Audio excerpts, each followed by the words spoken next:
Welcome back, hockey fans, and we have reached the fourth and final part of our series chronicling the career of the great Paul Coffey. In part 1, we looked at his integral part of the legendary Edmonton Oilers squads of the 1980s for 7 seasons. In part 2, we looked at his 5 seasons in Pittsburgh, where the team was built into an eventual champion into his trade to Los Angeles. In our last video, we looked at his short tenure with the Kings and his 3.5 seasons with the Detroit Red Wings. When we last left you, a highly publicized gaffe and his issues with head coach Scotty Bowman were the beginning of the end in Detroit. A huge scapegoat for the fact that Red Wings could not find playoff success, despite dominating the regular season most of the time he was there. Indeed, his success continued, winning more accolades, setting more milestones. He had changed his style to adapt to the team, and it was working for the most part, but not enough for Scotty Bowman, as Coffey's presence in the 1996 playoffs was not what it should have been. He also continued the trend of his amazing chemistry with franchise forwards and bettering younger defensemen. And going into September, he was still technically a Detroit Red Wing. The stories of tension between he and Bowman were rising to the surface and making the rounds in the media and the press, but no significant trade rumors have come about yet. In September, Coffey was preparing to play for Team Canada in the World Cup of Hockey, which had replaced the Canada Cup. And it only made sense for Coffey to be a part of it. Let's face it, even after his tumultuous end of the season, he was still 5th in Norris Trophy voting, and still among the elite defenders in the league. Not to mention he has won 3 Canada Cups and brings a lot of international experience. The team is coached by none other than Glenn Sather. Steve Yzerman and Keith Primeau, who were also on thin ice with the Red Wings at this time, were also part of Team Canada. And of course the Wings were highly represented throughout the tournament. However, Canada did not win it, losing in the finals to Team USA. Coffey had played very well, as he was not only the alternate captain, and he had no goals, but he did have 7 assists, tying the tournament lead with USA's Brian Leetch in defenseman scoring. But as training camp got underway in Detroit, it wasn't looking good between Coffey and Bowman. Even Steve Yzerman's leadership and work ethic had been called into question. Keith Primeau felt he was worth more than he was being paid, and short answer, no, he really wasn't. As good as he was, he felt he was a franchise player level, for crying out loud. Again, while there were rumors that Bowman was ready to trade Coffey, no substantial rumors really came about until towards the beginning of the season. With help from future GM Ken Holland, Bowman and assistant GM Jim Devellano were likely not looking to just get rid of Coffey. They wanted something for him. They knew he still had value, that his name held a lot of money. They needed that missing piece of the puzzle to bring home the Stanley Cup. The season was about to get underway, and the disconnect between Bowman and Coffey was at an all-time high. The 1996-97 season opened for the Detroit Red Wings, and things really came to a head as the Red Wings took on the New Jersey Devils on the road, where they'd end up losing 3-1. Coffey was scratched from the lineup and apparently paid for his plane ticket ride home. Bowman would later tell the press that Coffey left on his own accord, which Coffey denied as, quote, an utter lie. The trade rumors were finally starting to take shape. The rumored story, which does not have any confirmation, I must say, is that Red Wings captain Steve Yzerman highly recommended Brendan Shanahan to head coach Scotty Bowman, as he knew Shanny was unhappy playing for the Hartford Whalers, which, being their star player in that team, is basically akin to being the prisoner who has the warrant in the back of his pocket at a minimum security prison. Shanahan at this point in his career was a popular, hard-working fan favorite in New Jersey, a superstar in St. Louis, but was shipped to Hartford in 1995. He had one good year there and made it known he was unhappy with the club, not understanding the plight of poor Jim Rutherford, who had to undo so much damage with that team that barely anyone could fathom. Of course, Rutherford was a GM at the time and would be for many years. The story by some accounts is that between the loss to New Jersey on October 5th, between their next game, their home opener against Edmonton on October the 9th, is where the trade talks really picked up. Shanny had already played a game with the Whalers, and there was fans in the crowd with signs saying, "Kiss this cup, Brenda." And I'll leave it to guess what cup they were referring to. Bowman had already made some big changes. Dino Ciccarelli was gone at this point. Ray Shepard was traded during the previous season as well. The meat and potatoes of the trade was that Hartford wanted Paul Coffey and Keith Primeau, as the Wings would obtain Shanahan. Allegedly, according to what Scotty Bowman told Mitch Albom of the Detroit Free Press, Coffey tried to nix the trade by making phone calls to GM Jim Rutherford to express his displeasure with the chance that he'd be playing for a lowly team this late in his career, and one to Keith Primeau to try to nix the trade himself. But on October 9th, 1996, the same day where the Red Wings were to open their season at home against the Edmonton Oilers, the trade was made. Paul Coffey was sent to the Hartford Whalers along with Keith Primeau and a first-round draft pick in exchange for Brendan Shanahan and journeyman defenseman Brian Glynn. Coffey went to the arena that day hoping to dress for the game, and and according to his story, he didn't find out until he saw the sad expression of a Red Wings equipment manager. Instead of playing, he cleaned out his locker, and Brendan Shanahan would suit up for the Red Wings in their 2-0 win over the Oilers, which saw the new arrival get a huge ovation from the hometown fans, especially when he got into a little scuffle with Craig DeVries of the Oilers along the boards, sending Joe Louis Arena into a frenzy. Coffey was now a Hartford Whaler, and boy, even though this was his 5th NHL club, yes, his 5th NHL club, he was once again a stranger in a strange land. When he was drafted by Edmonton, he was already joining the great Gretzky. When he was traded to Pittsburgh, he was joining the magnificent Mario.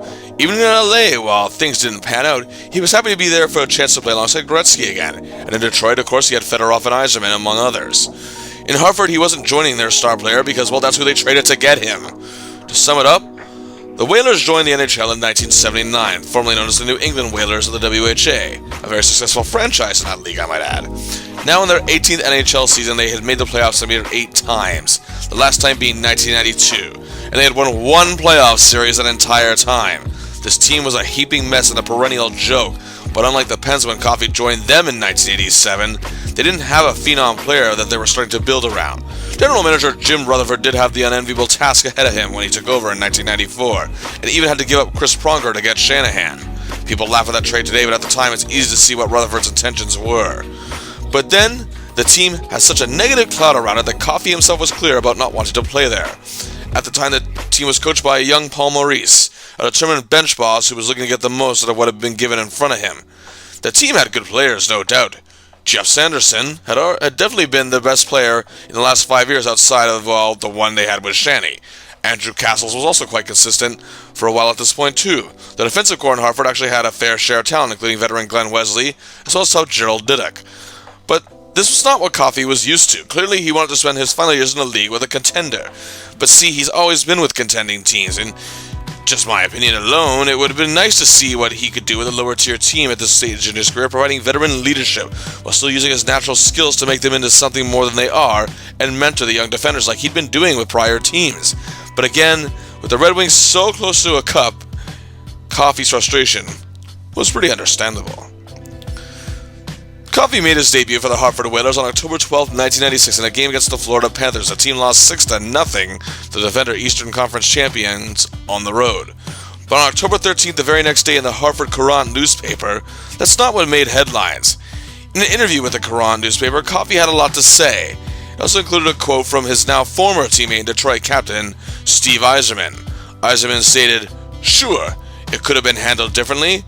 I think the more situations like this that occur, the more gap grows between management and the players, something we're seeing a lot of today." Coffey felt, however, it was a personal move from Bowman, and stated that in the very same article. Quote, "He did some things probably to hurt me or whatever. He made it as difficult as possible. But anybody that's ever known me will say, and that I don't look to knock people to make myself look better. For me to take shots at anyone would be a very insecure thing, and I'm not like that." Even though Coffey was initially saying that he would not report to the team, he thought the better of it, and felt that since GM Rutherford was a class act, he'd do the right thing. He said in the same interview, "The number one reason is that I'm a hockey player. I play hockey. I love the game. To be honest with you, before this thing with the trade, it just wore me out.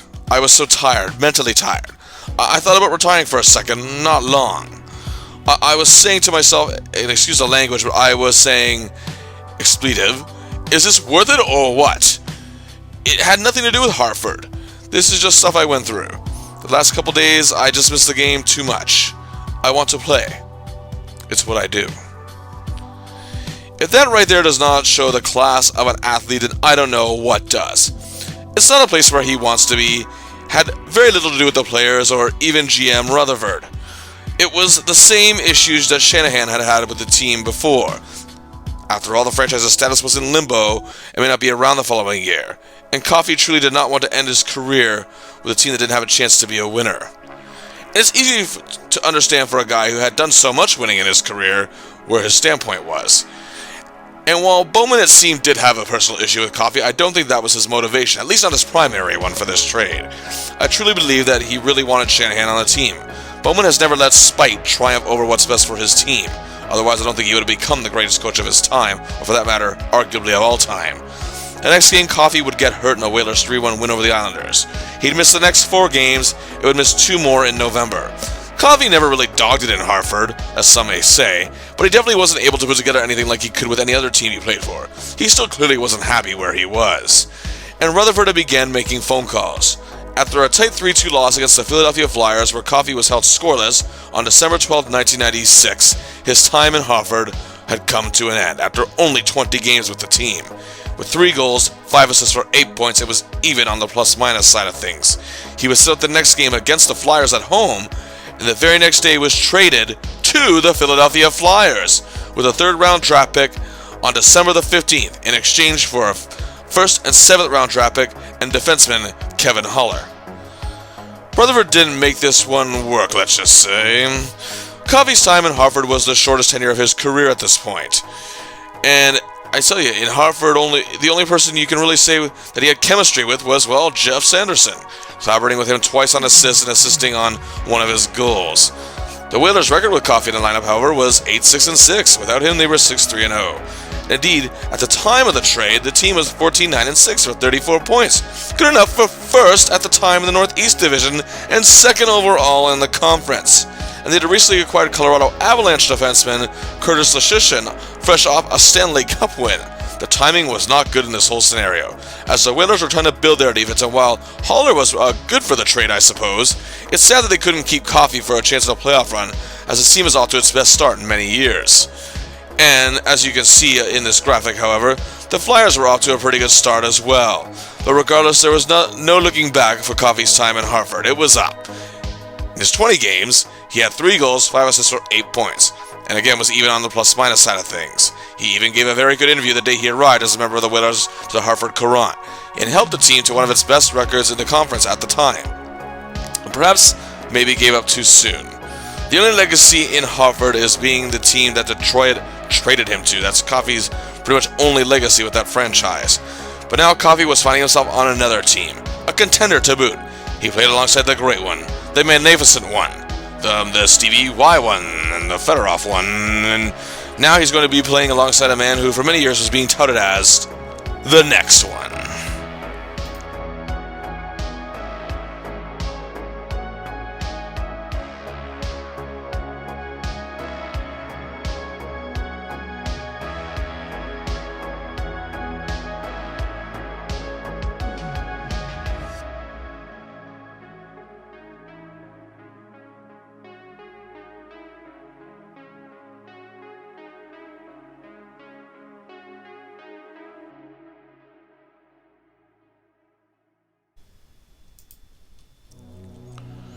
Coffey made his debut for the Philadelphia Flyers on December 19, 1996 in a 5-0 win over the New York Islanders, where Coffey, looking like his old self, assisted on 3 goals, and the Flyers were on an 8-game unbeaten streak before Coffey's debut, now made it 9 games. As a matter of fact, the streak continued to 17 overall.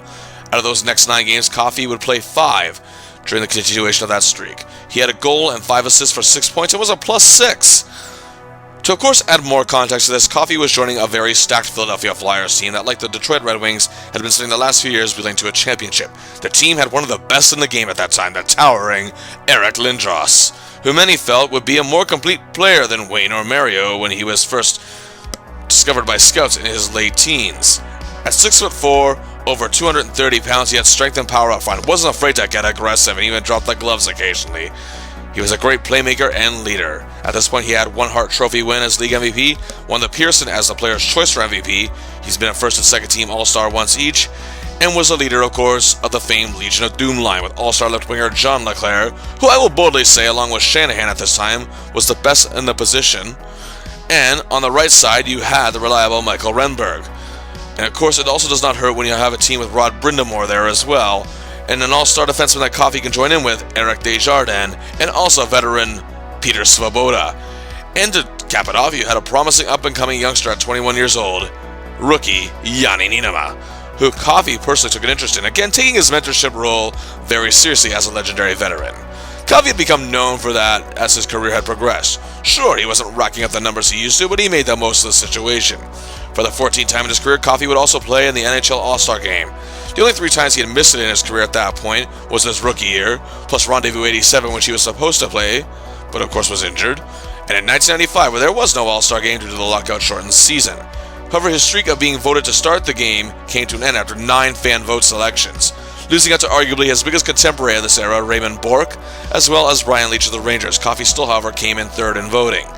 He also tied a unique All-Star game record, representing now 4 different teams in the game. Mike Gartner was the only other one to do that. Coffey represented Edmonton 5 times, Pittsburgh 5 times, Detroit 3 times, and Philadelphia once. It'd be Coffey's last All-Star game. The Flyers were a competitive team that had a great deal of depth, but since joining the team, Coffey would miss 12 games as his injury issues could not be ignored. But it was John LeClair forced to take the bigger role this year as he really thrived. Lindros had missed 30 games that year, also due to injuries himself. Coffey's role, like it had been with Detroit, was changing. He was no longer required to be the offensive threat he used to be, as Desjardins was more than enough to play that role. Be that as it may, however, he still had 6 goals and 20 assists for 26 points in the 37 games he'd played that year in the regular season, and was a plus 11. The Flyers finished 45, 24, and 13 for 103 points, made all the more impressive that they battled through injuries of many star players, and were in a very stacked Atlantic division. Regardless, it was the 4th best record in the entire league, and for Coffey, the 10th time in his career being part of a 100-point club. When he arrived, the team was 18, 12, and 2. After acquiring him, they went 27, 12, and 11. In the games where he was in the lineup, they were 21, 9, and 7, so he was still an impact player in many ways, even if not the same in the past. The Hartford Whalers, however, nothing happened there. They fell apart, and when they were 14, 9, and 6 when he was traded, they went 18, 30, and 5 after and missed the playoffs yet again. Makes you still wonder what could have been. Coffey finished with the second lowest points total of his career that season, with 34 points. And his rookie year was the only one that was lower with 32. Also this year he finished 29th in defensemen in scoring, the second lowest of his career also compared to his rookie season. This will also be the 3rd time in his career he didn't register a single vote in the Norris Trophy voting, after coming in 5th the year prior and winning it just 2 years prior. Coffey's role was now very drastically different, and he knew and accepted that. However, we now look at the all-time top-scoring defenseman list at this point, as Ray Borg, who was still putting up pretty good offensive numbers, was only 81 points behind Coffey for the all-time mark, while Larry Murphy and Phil Housley, also getting older, were still highly potent in their roles as well. Even on the all-time list, while Coffey had impressively moved to 2nd all-time ahead of Gordie Howe in all-time assists, he was no longer the only defenseman in that pack, as Ray Borg became the 5th player reaching the mark that very year, and 2nd defenseman in NHL history to do so. Also, as Coffey was trying to become the first defenseman to reach 400 goals, Bork was now only 19 behind him on the all-time mark as well. Again, while Phil Housley, also still active on the list. So how did Coffey fare with the Flyers' biggest stars? Well, he and Lindros only played 30 games together that year, and in that 30, Lindros had 17 goals, and Coffey assisted on 3. Well, out of Coffey's 6 goals in the club, Lindros had assisted on 3 himself, literally half. However, when we look at the assist collaborations, Michael Renberg runs away with it with 10, no surprise there. But it's a 3-way tie for 2nd with Leclaire, Niema, and Coffey. A dangerous 5 on the ice come playoff time, methinks. But that wasn't Coffey's duty in Philadelphia for the most part, as he and Niema, the veteran and the rookie, were the formative duo on the blue line, and Coffey took him under his wing. They actually collaborated on 4 assists together, and Niema just barely missed out on being a finalist for the Calder Trophy, coming in 4th in voting. But now it's playoff time, and again, with 17 seasons under his belt and only missing the playoffs twice in his entire career, playing in the final 6 times, and only suffering 4 first-round exits, Coffey and the Flyers were ready as they looked ahead to their opening round series against their hated rivals and Coffey's former team, the Pittsburgh Penguins. And indeed, still there from Coffey's time were 3-star forwards, Ronnie Franchise, the kid with the cool mullet, and Mario the Magnificent, who was approaching his first retirement. Their defense had issues most of the year, but after acquiring Freddie Olofsson in a trade, their fortunes had changed, and rookie goaltender Patrick Lalime was sensational. But it was not to be. The Flyers dominated Game 1, and despite a close Game 2, were on point in Game 3, taking a 3-0 series lead. Mario had one last swan song to keep the Penguins alive for another day in Game 4, but the Flyers went back home and took the series in 5. Our hero saw limited ice time for reasons unknown, but did play all 5 games and had zeros across the board. It'd be the only time Coffey would face Lemieux in the playoffs. The Legion of Doom line, along with Brindamore and Niema, were on fire. Next up, it was the winners of the Atlantic Division, the Buffalo Sabres, led of course by their superstar goaltender, Dominik Hasek, who sadly will be injured for this series. They did, however, have talented forwards such as Derek Plant, Donald Odette, Miroslav Jatan, no, not Satan, Jatan, and two-way forward and captain Mike Pekka. But this team was no match for the Flyers. They take the first two games in Buffalo as Coffey, along with veteran forward and future Hall of Famer Dale Hawerchuk, come up huge in Game 3. Our hero has 3 assists on night in a 4-1 win. The Sabres win a thrilling overtime game in Game 4 to stave off elimination for one more night. But the lights go out 6-3. Flyers win Game 5 and move on to the Eastern Conference Finals. Coffey's presence was no doubt felt in this series. 5 assists in 5 games and a +1. The Flyers were dominating the Eastern Conference, and awaiting them in the conference finals, the New York Rangers, a team led by a former teammate of Coffey's for all 7 years he was in Edmonton, superstar Mark Messier, as well as contemporary on defense Brian Leetch, clutch goaltender Mike Richter. They now also had Luke Robitaille, another former teammate of Coffey's during a short time in LA, and oh yes, someone Coffey knows very well, Wayne Gretzky. Yes, his time with the Blues was very short-lived. He's now finishing his career as a Ranger and is still dangerous on the score sheet. The Flyers take Game 1 with a 3-1 victory, but are shocked in Game 2 as the Rangers take a 5-4 win in Philly to tie the series heading home. But the Flyers send a message in Game 3 and take it 6-3.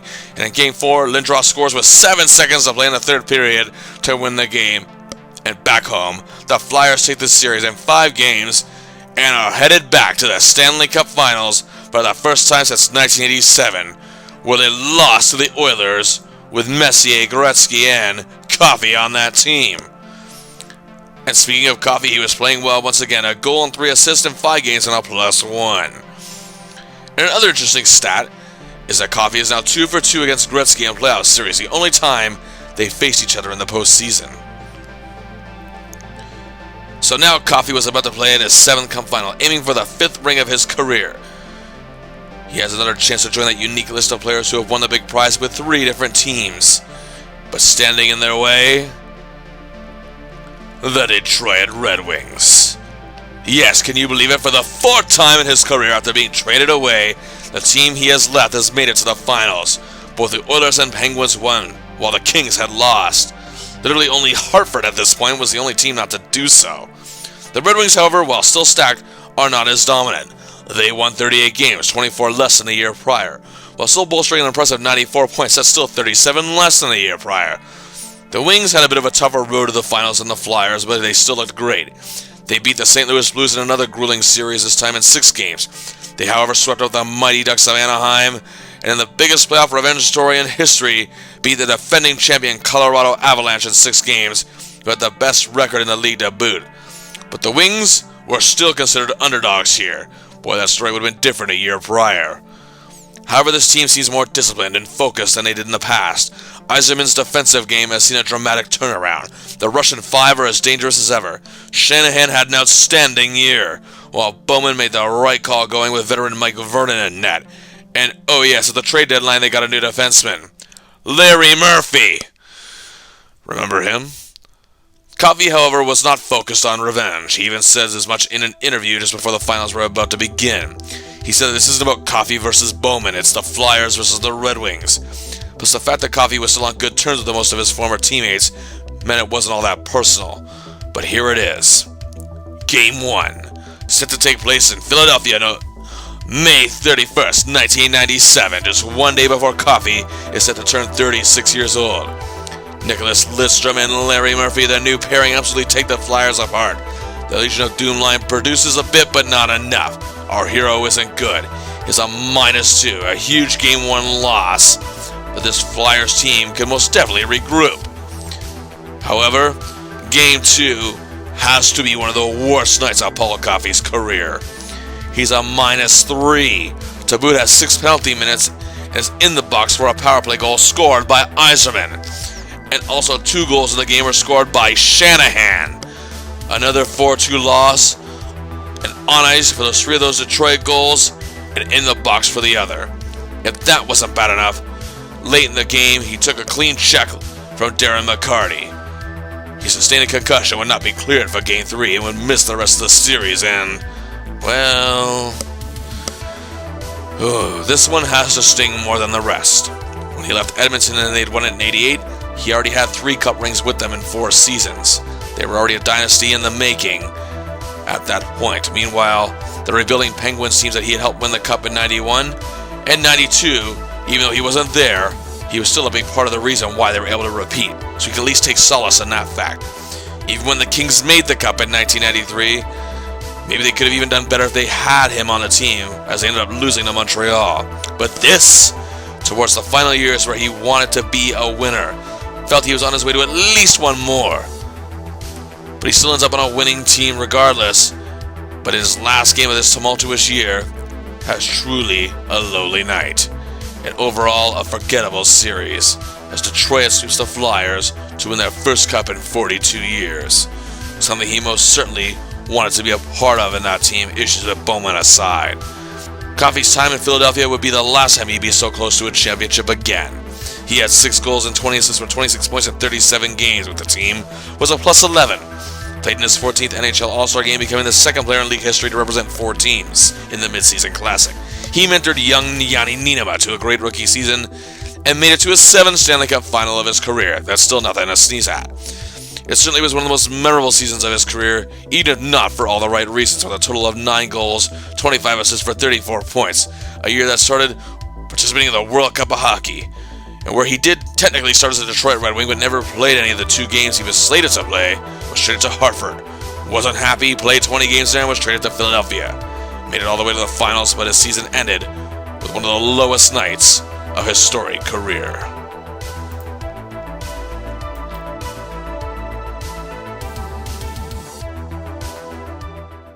And sadly, in the offseason, Coffey had to hear more terrible news.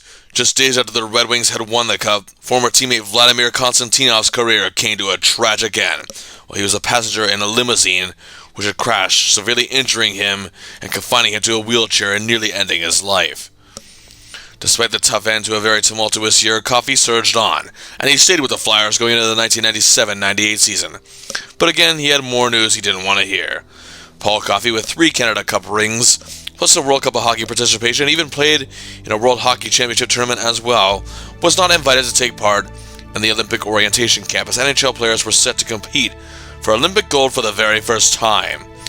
But be that as it may, Coffey was set on focusing on obtaining another championship, and he found himself still on a great team, and had a great partner in crime in young Jani Niinimaa, and never mind, Niinimaa was traded to the Edmonton Oilers at the trade deadline for Dan McGillis and a second-round draft pick.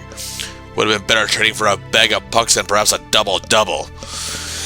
Not only was Coffey's role diminished on the team, but he would also miss 25 games that year due to injury. In the 57 games he played, he had 2 goals and 27 assists, his worst statistical season of his career, but was still a plus 3. The Flyers finished 42, 29, and 11 for 95 points, for the second straight year only behind the New Jersey Devils in their division, and 3rd in the conference, and they were once again heavy favorites to go all the way back to the finals. Fact is, Coffey has more playoff experience than anyone on this team, so his importance should not be diminished. But how did Coffey fare with Eric Lindros this year? Well, out of Lindros' 30 goals, Coffey assists on 5 of them. A 6th, if you will. Tied for 4th best in the team, not back considering his low scoring production. As for assist collaborations, however, a 4-way tie for 4, and Coffey's there once again. As for all-time leading scoring defenseman at this point, Ray Bourque is closing in. He's just 62 points behind Coffey now, and still producing on the score sheet even at this stage in his career. Coffey, however, still has a good lead when it comes to all-time assists, however. Still leading all defensemen despite Bourque's numbers also increasing. But he was now only 8 behind Coffey in all-time goals by a defenseman. But it didn't matter. It was playoff time, and, well, Coffey would not be there. Indeed, he was injured and would miss the opening round series against the Buffalo Sabres, a team they took out pretty easily the year prior. The Flyers were eliminated in 5 games. Coffey was finished in Philadelphia. It was not the best year for Coffey, as there really was nothing much to write home about. 2 goals, 27 assists, 29 points, and was a plus 3. They also traded the man he had developed a lot of chemistry with and worked personally together to help evolve into a great defenseman. Didn't make the men's Olympic hockey team, and now he was on his way to yet another team. And to boot, the Red Wings won another Stanley Cup.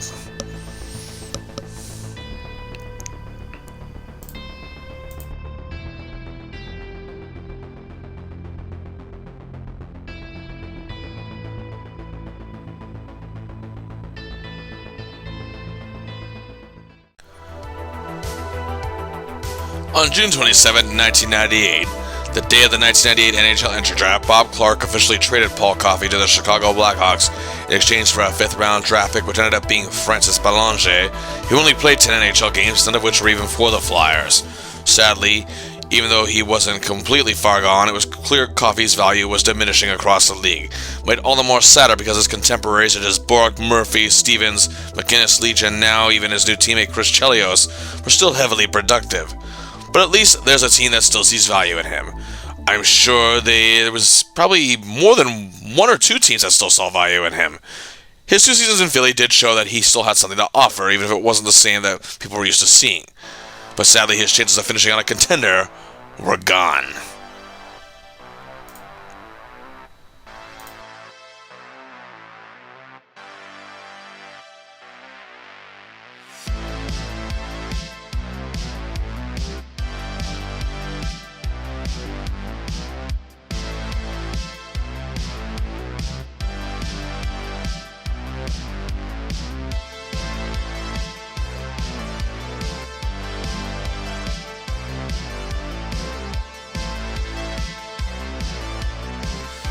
Going into the 1998-99 season, Coffey was joining a Chicago Blackhawks team in a rebuilding phase. They had lost star forward Jeremy Roenick a few years earlier to Phoenix, and in 1998 missed the playoffs for the first time since 1969.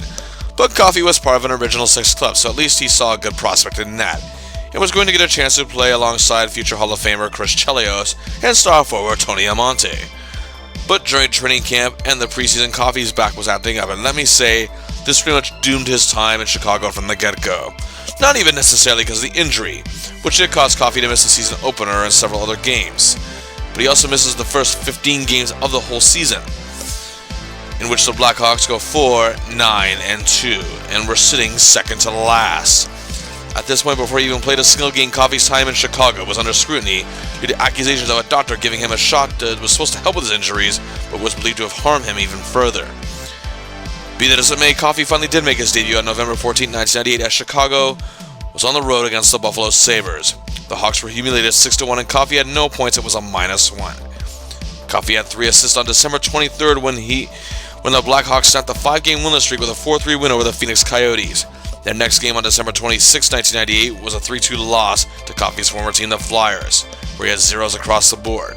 It would already be his last game in Chicago. I mean, yes, it was doomed from the get-go, but 10 games? The Blackhawks' excuse was they needed more scoring, and to be fair, it was hard to argue that, so their trade was in the works. December 29, 1998, Coffey was traded to the Carolina Hurricanes in exchange for Nelson Emerson. Yeah, he'll really solve your goal-scoring problems. Like Coffey, he didn't even make it to the end of the year in Chicago, and was playing for Ottawa by the end of that season, so yeah, whatever. The Carolina Hurricanes, eh? That sounds familiar. Hey, wait a minute. Their GM is Jim Rutherford, the same guy who was a GM during Coffey's stint in Hartford. In Carolina? There was a team in Carolina back when Coffey was traded by Detroit. That would be because the 1996-97 season was the last of the Whalers in Hartford, and the team would be moved to Carolina. So yes, this ends Coffey's shortest tenure of his career in Chicago. He had 4 assists in 10 games. That's literally it. 3 of those came in 1 game, so there's really not much to even assess or go over here. I mean, he assisted on 2 of Tony Amonte's goal. That was pretty much the highlight, and had a controversial relationship with medical staff. So yes, Coffey's time in Chicago is basically a trivia question during a quiz night at a dingy sports bar in Oshawa, Ontario, where I'm sure 3 pictures of Doug Gilmour no doubt hang on their walls. But Coffey wasn't done yet.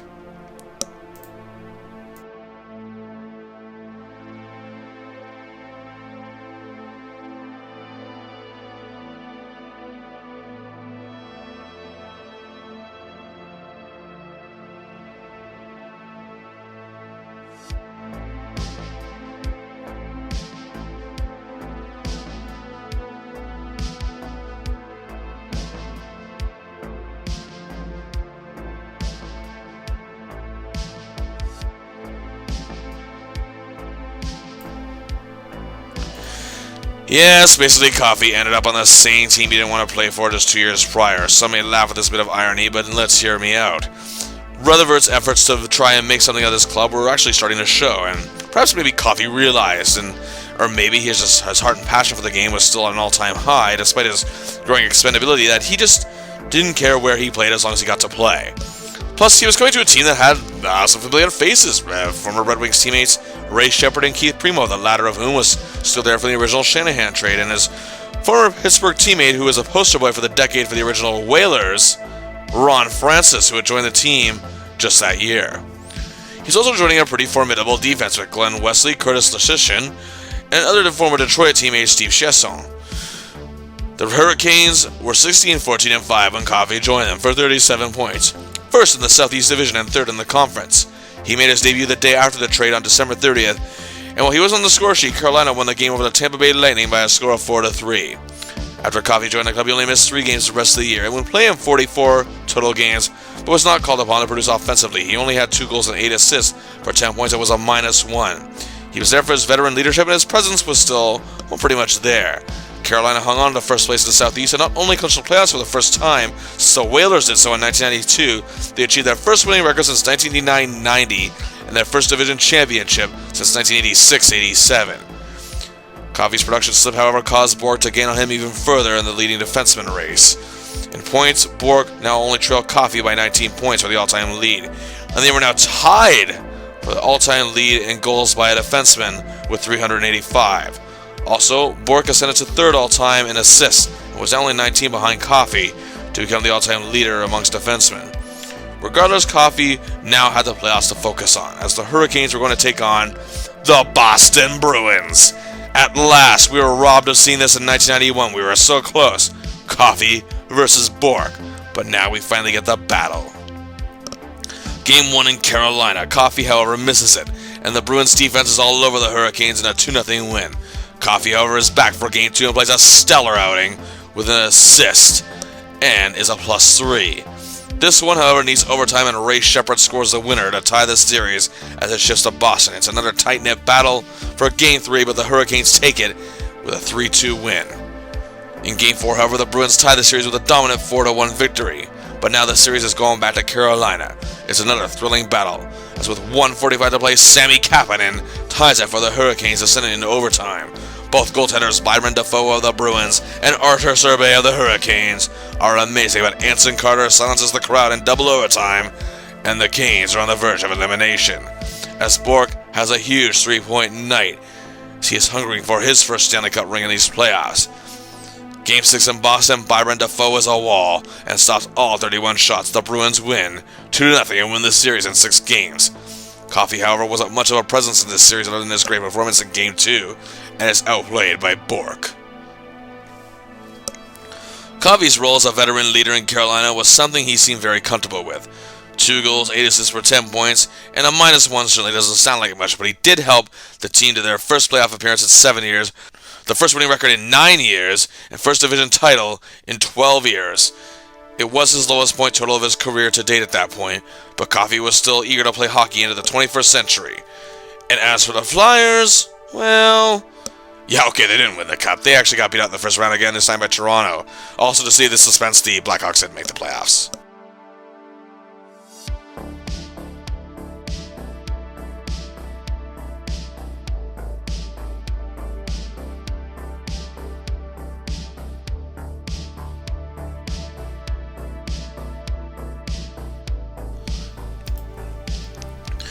Coffey had outlasted pretty much most of his Oilers teammates from those original championship days, as Wayne Gretzky had just retired at the end of the 1998-99 season after 20 seasons total, while Coffey was actually just entering his 20th, with the 8th team of his career and his 4th since leaving Detroit just 3 years prior.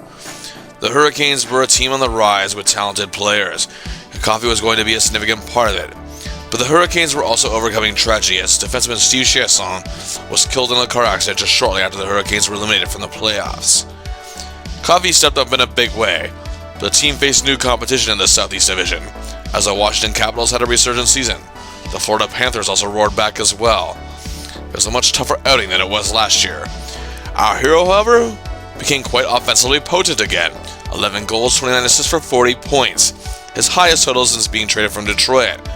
Coffey still had something left, and with these point totals, was he clicking with the big stars? Well, Ronnie Franchise, aka Rob Francis, is the top dog on his team, and Coffey, Francis has never been known for being a goal scorer. Coffey still assists on 5 out of the 23 goals that he scored that year, an impressive 21.7% and 4th best in the club. Out of Coffey's 11 goals that year, Francis assisted on 4 of them. Now, Coffey is known as Mr. Assist, and Francis is, to his credit as well, known for setting up goals too.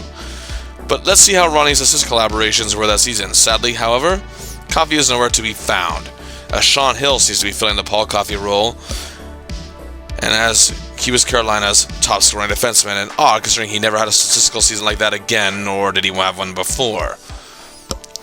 But it came down to the final day of the season, April 9th, 2000. One playoff spot available. The Montreal Canadiens lost their final game of the season the night before and were officially eliminated and no longer a threat. So that explains these standings if you're a little confused by what you see. As both Carolina and Buffalo still had a game remaining that day.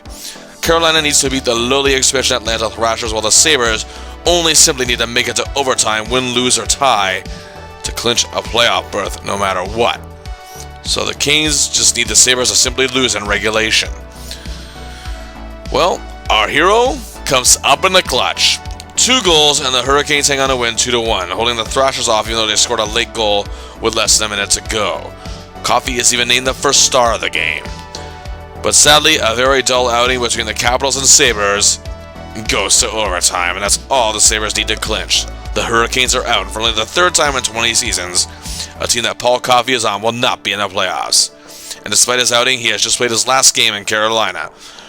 With offensive numbers, the all-time leading defenseman, however, race stands as this, as Coffey was still ahead of Bork by just about 7 points. In terms of goals by a defenseman, Bork has become a leader, and the first defenseman ever to score 400 goals in his career to boot. Coffey, however, only needs 4 more to make that mark himself. As for assists, Coffey still held the margin for defensemen by 14 assists. So that ends Coffey's last season in Carolina. 11 goals, 29 assists for 40 points. His best offensive season since 1995-96, but misses the playoffs for only the 3rd time in his career. Keep in mind I'm not counting 98 where he was injured because his team still made it.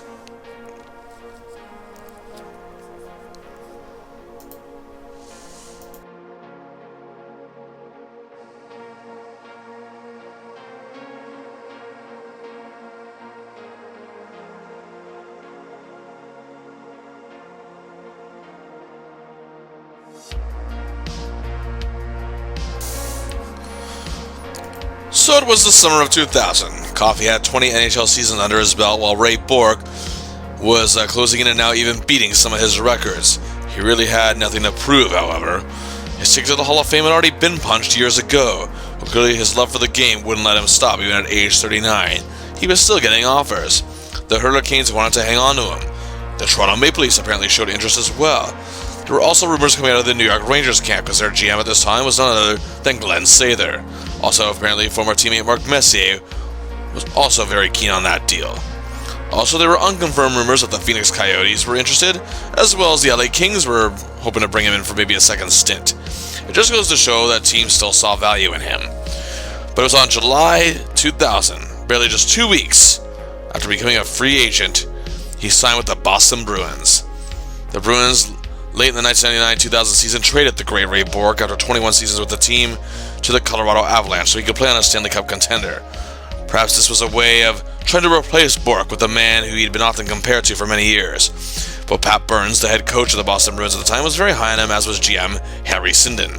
So that means his time in Carolina was over.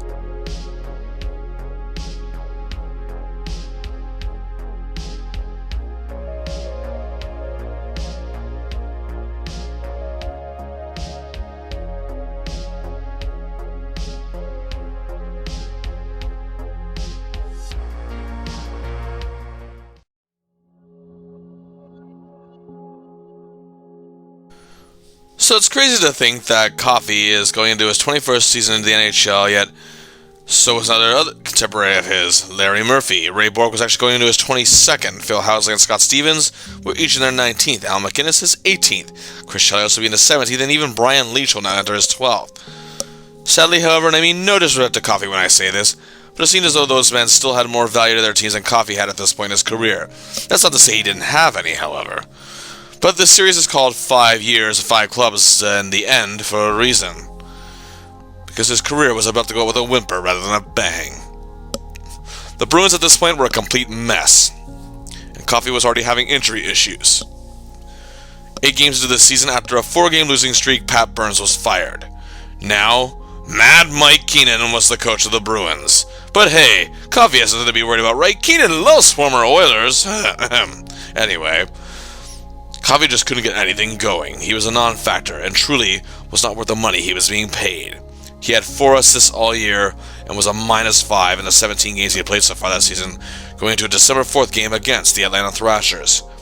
Coffey would go pointless and a -1 in that game, his 18th of the year, and the Bruins lost 5-4 and fell to 8-14-3-2.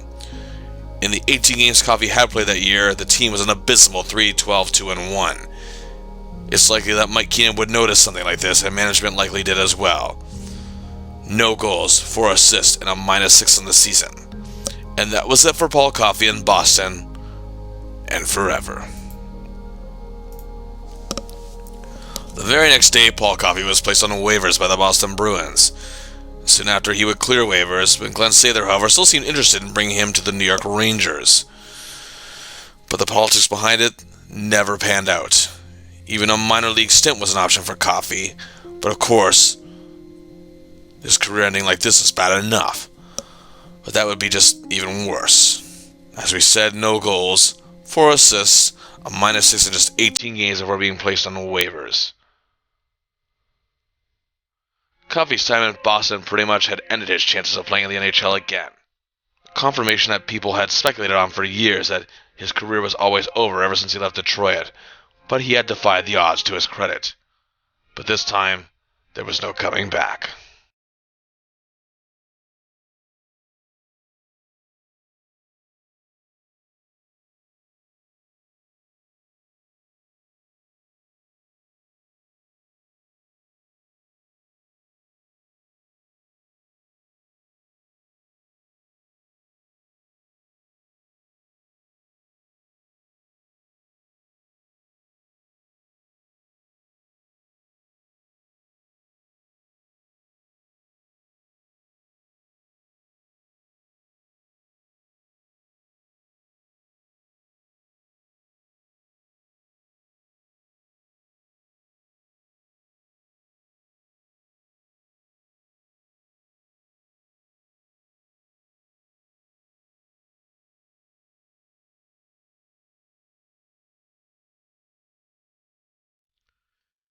Did the game pass Paul by? Was he not able to adjust to the neutral zone trap era? Were the injuries just finally too much to overcome? It could have been a combination of all those things and many more, but at the end of the day, his time was simply up. It happens to every pro athlete, whether they go out like this or they go out with a championship. And yes, while it would have been nice to see Paul go out with a bang, it was just not meant to be. He would lose all his records to Ray Bourque by the end of the season, as obviously scoring no goals that year meant Bourque would keep hold of that one with ease. Bourque also overtook Coffey in career assists, becoming the all-time leading defenseman in that category, and Coffey has slipped to 4th. But look at this chart. Notice something? With the exception of Bourque, the other 3 had all been teammates of his at one point, Messi having spent 7 seasons with him in Edmonton, as did Gretzky with plus parts of 2 seasons in LA, while Juan Francis spent parts of 2 seasons with him in Pittsburgh and 2 in Carolina. He may have lost the record to Bourque, but Coffey did it first. Nobody could take that away from him. And yeah, sure, he would overtake him in all-time leading defenseman scoring as well, but Coffey can still say he held that record for nearly a decade, and losing it to the best contemporary at the time is nothing to be ashamed of. Their careers just simply went on different paths. Bourque would also retire that year, as did Larry Murphy. But what about playoff scoring? Well, Coffey did retire the leader in that category among defensemen.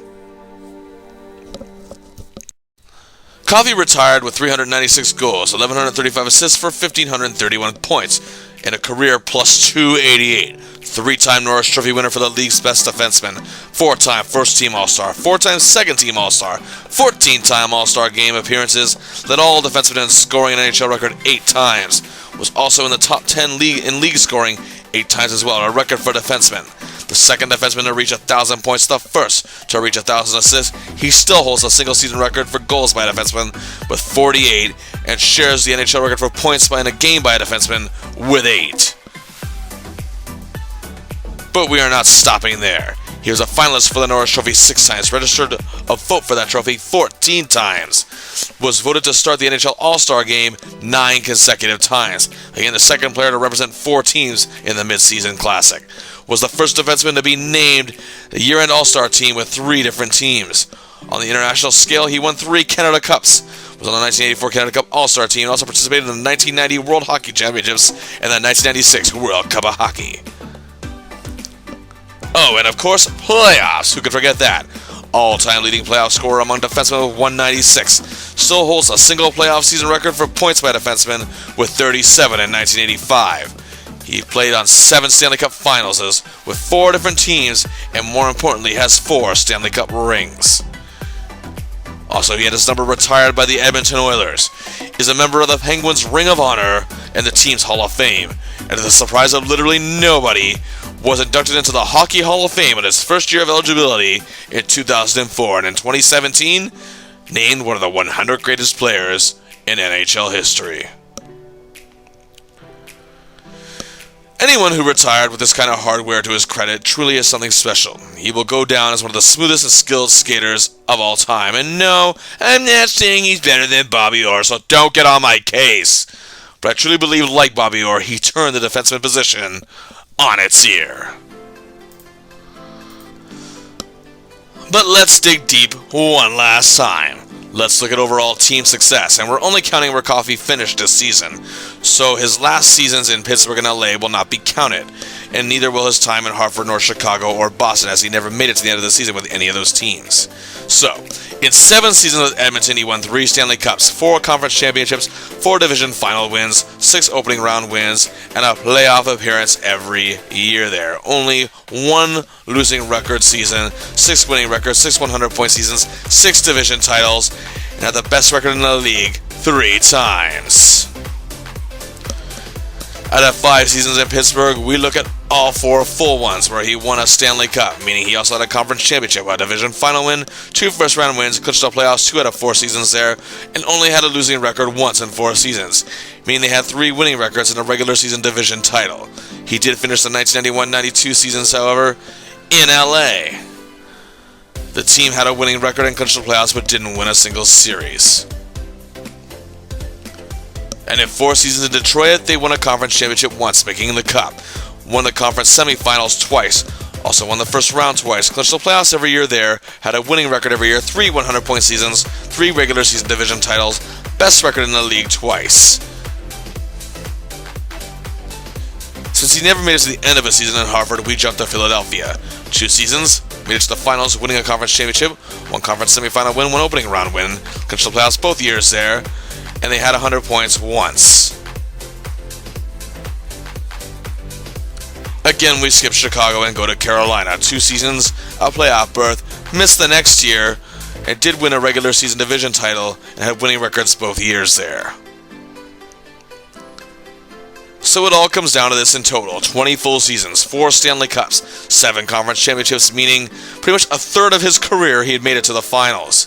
Very impressive for anything post-Original 6. Only a few Oiler teammates can ever say anything like that, such as Mark Messier, Jari Kurri, and Glenn Anderson. Even Gretzky only peaked at 6. 8 division final conference semifinal wins, 11 first-round wins.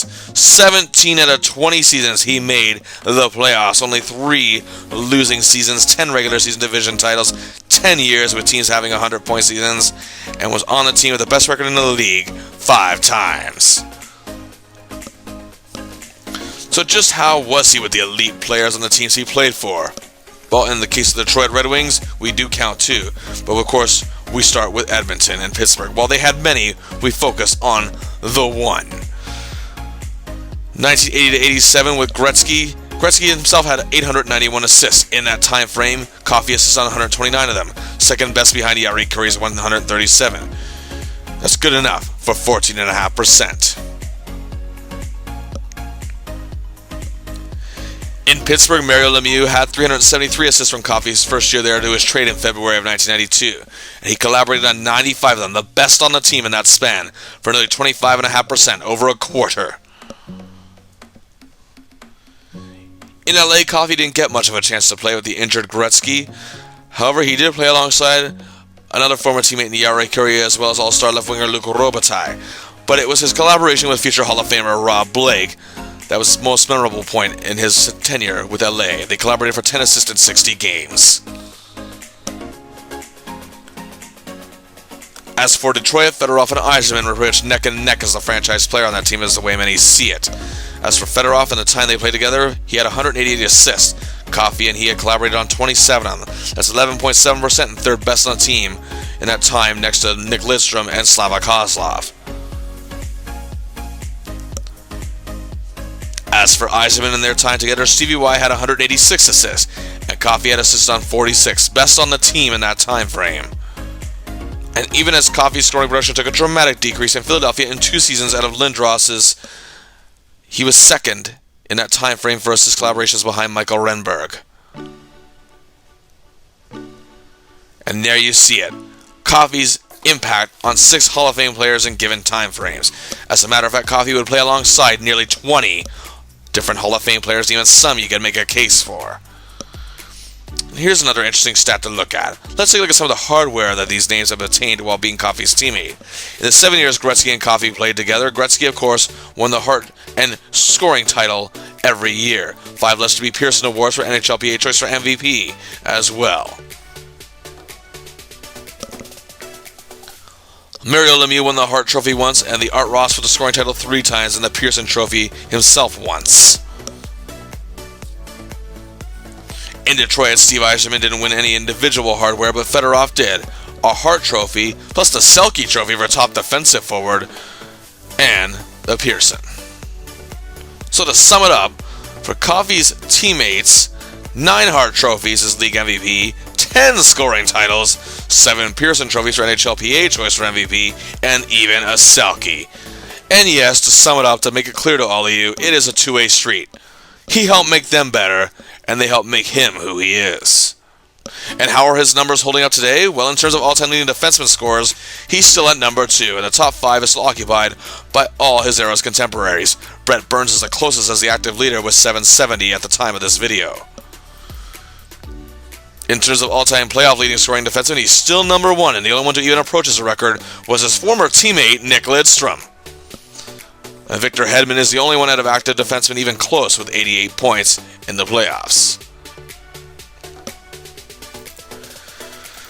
Well, that will do it for our amazing series of Paul Coffey, as we now covered the most polarizing part of his career. But overall, you have to say he truly earned his reputation as one of the best, working with the best, but not only that, working with the best at the best. If you have any other player suggestion, I'd love to hear it. Leave something in the comments section. What NHL player's career would you like to see me go over, be it spectacular or not so? Next week I start a new series called Anatomy of a Season, a month-by-month breakdown of a hockey team's given season, from champions to complete jokes to everything in between. And I start with a champion, the 1992-93 Montreal Canadiens. Please hit like and subscribe, hit that notification bell, and until next time, I'll see you later.